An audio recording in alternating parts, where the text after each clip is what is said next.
There are several different pieces of equipment I find interesting. Um, I like the old EVP recorder. I love the SB7. I love the SB11, and some of those boxes are kind of neat. To come through, and whether or not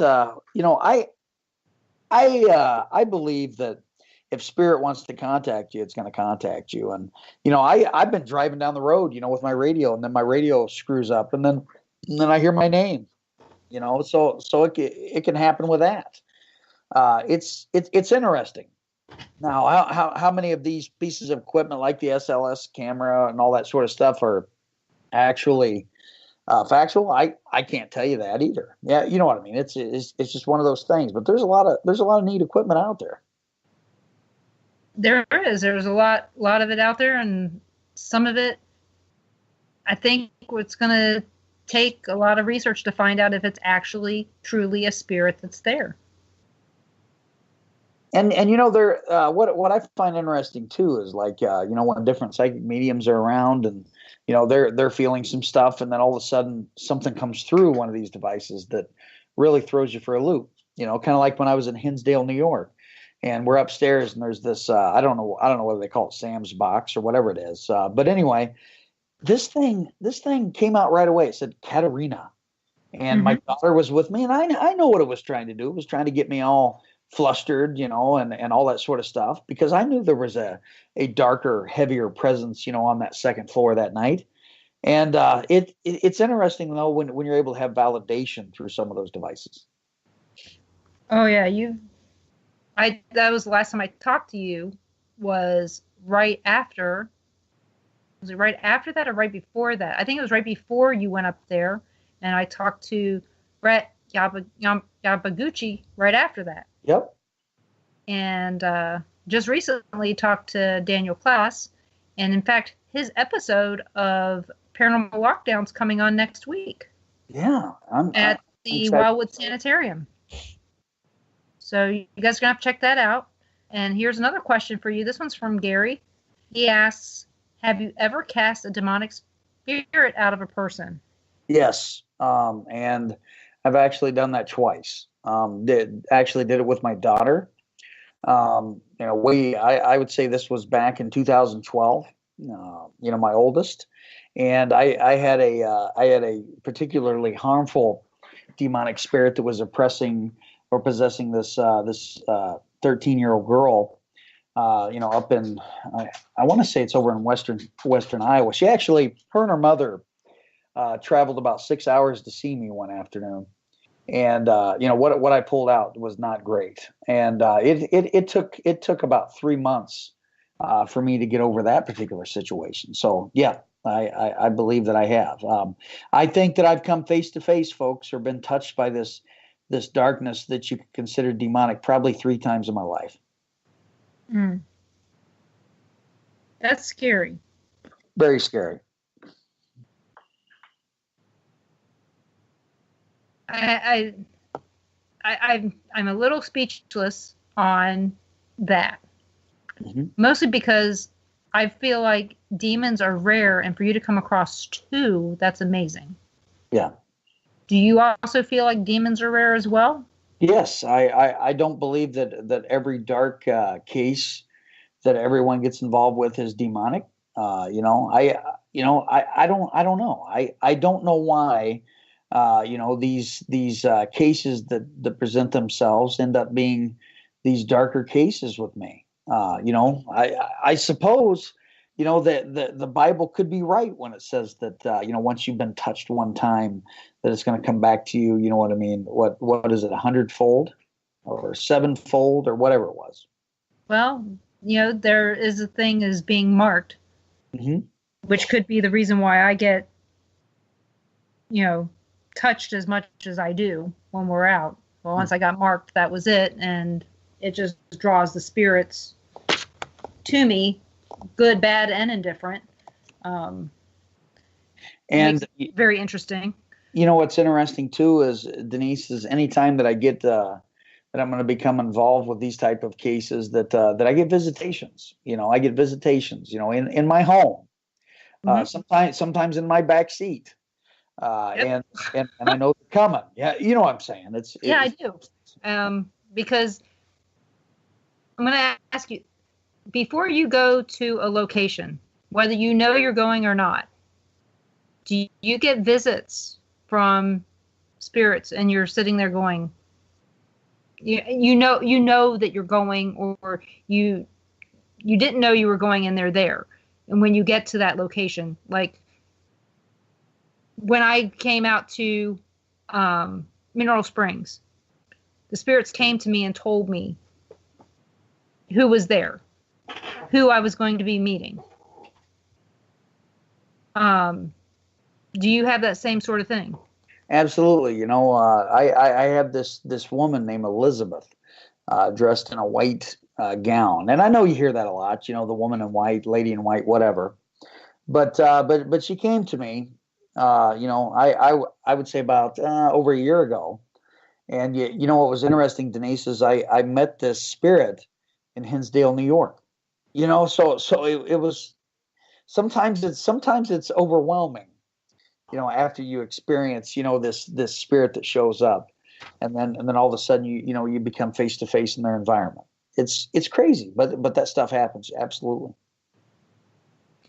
Yeah, it's strange when you tell people, yeah, this spirit came to me before, and it's like, yeah, sure. Well, how do I explain this random spirit that somebody was able to 2 weeks after we went to Mineral Springs was able to prove that, hey, yeah, they did work here Yeah. randomly. I don't know. I don't care, because out of all the places that Mineral Springs, yeah, it was on my bucket list, but I don't research it. If it was McPike Mansion, yeah, I know everything there is to know. And those spirits do come visit, but not often. But I already know if it's going to be very active before we go. Yeah, that's very true. Because of all the spirit activity. So we have another question here. Let's see.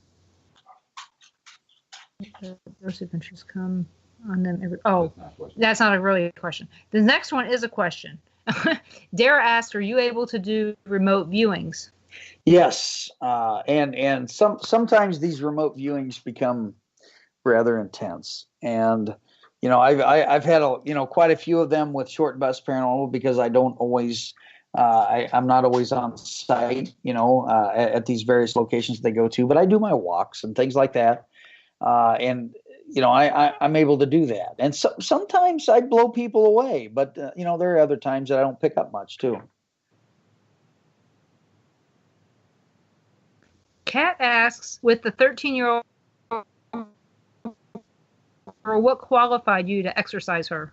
I want to say that was one of those situations where, my spiritual fever, it hit its pitch. This aspect of discernment. I believe anybody can fight evil, but what, I can't really answer that question. But I can tell you, I was able to pull this nasty gunk, nasty energy out of this girl, and I was able to enclose it. I don't know why I was able to suck it out, but my biggest issue is I sucked it in myself at that point, and I had no idea what I was doing. And Jarrett was with us, and he was able to help me get it out and bind it out of myself. And for whatever reason, I felt like this girl was going to die, and I reached out and did that. What's interesting is this girl has since been baptized. She's living a wonderful life, post being oppressed, possessed, and her and her family are doing great. And I'm still in contact with them quite a bit. So I'm happy to see them being able to ease through that. So it's good to hear she hasn't been repossessed. Yes, no repossession, folks. I'm not really making light, but what other word would I use? Re-inhabited? Yeah. I don't know. I mean, even though I did see the movie Repossessed with Linda Blair, I thought it was hilarious, but whole other issue.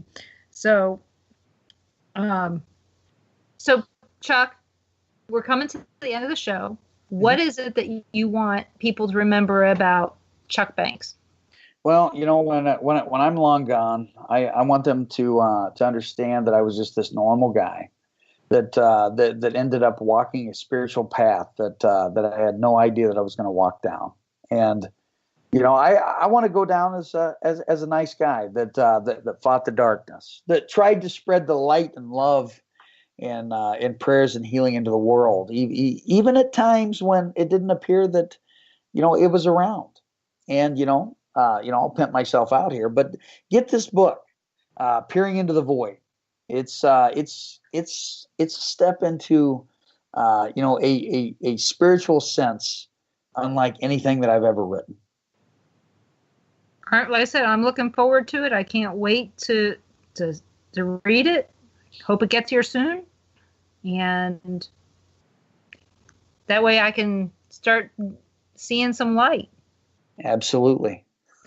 So, well, it's going to be dark here really early and starting. It was dark at 5:00 today. I know it. It's crazy. So, but the best way to get in touch with you, Chuck, is through Facebook Messenger.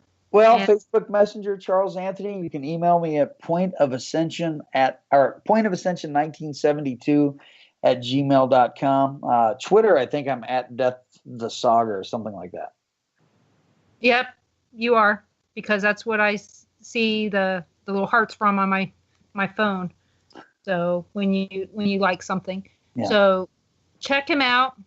If nothing else, Chuck always has some multiple groups on Facebook too. You have Beyond the Light Network. Mm-hmm. And what was the other one? Let's see. I have Beyond the Light Network. Also, I have Death the Final Frontier Paranormal, Short Bus Paranormal, and then also, I have my Death the Saga Friends page. It's a group page where we have about, I don't know, I think there's about 165 people on there. Just great people to reach out to anytime you're in need. You guys, I suggest you do that. And Chuck you can also find him most Tuesday nights. If there's not a basketball game or basketball practice or basketball game, he's usually listening to the Mike Ricksecker's YouTube show. Let's see, Edge of the Rabbit Hole, and forgot what the other one was. But it's on YouTube. You can find it on Haunted Road Media. And then search that. And then also on Wednesday nights, in between 8:30 and 9 Central, I have Interview with a Ghost Hunter. They're pre-recorded 20 to 40 minute interviews, and you never know who I'm going to have on. So I have a lot of fun with that as well. Is it on YouTube? It's on my Facebook page, the Beyond the Light Network. And so you guys check that out. I guarantee you'll enjoy it, especially if they're good ghost hunters. Most of them, I would say all of them, that I've interviewed have blown me away. So it's great.